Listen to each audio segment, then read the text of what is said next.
Организацијата Доктори без граници соопшти дека нејзините доброволци третирале околу 300 луѓе поради проблеми со дишењето и повреди од пластични крушуми по судирите со македонската полиција, која ги спречи да ја прескокнат оградата на македонско-грчката граница. Според организацијата, најмалку 6 мигранти и бегалци биле хоспитализирани. Македонската полиција од своја страна соопшти дека 23 нејзини припадници биле повредени, меѓу кои 5 мина потешко. Дова дојде во близина на дивиот камп Идомени, каде што се сместени над 11.000 мигранти и бегалци. Балканските држави ја затворија мигрантската рута кон северот на Европа кон средината на февруари годинава. Пред насилствата, група од 500 луѓе реагирале на гласовите дека границата ќе била повторно отворена.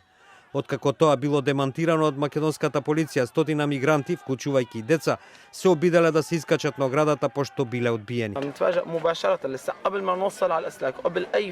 Бевме изненадени, бидејќи пред да стигнеме до оградата и пред да направиме нешто, тие употребија солзавец веднаш. Тоа предизвика негативни реакции од страна на демонстрантите и ги налоти и ги разгневи.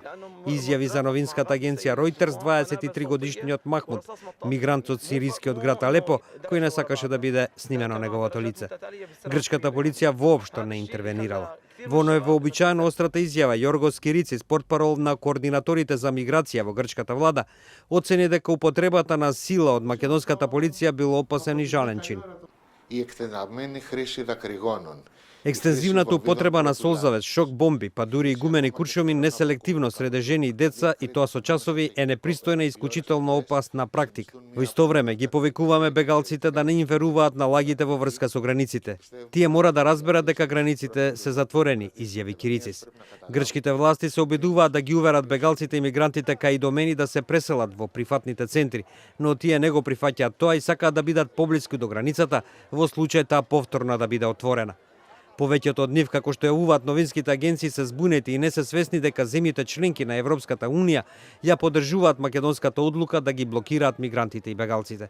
Европа вели дека секој може да дојде, но Македонија ја затвори границата, вели Хасан Мухамед, 19 годишен Курт од Алепо, кој веќе 2 месеца заедно со семејството е во Идомени. Покрај овој камп, Грција се обидува да ги чисти другите диви кампови на нејзината територија до крајот на овој месец. Грција го спроведува договоренето меѓу Европската Унија и Турција за враќање на илегалните мигранти во Турција. Сепак планираната депортација на над 6.500 мигранти од грчките острови е суспендирана, бидејќи грчките власти се соочија со огромен број баратели на азил.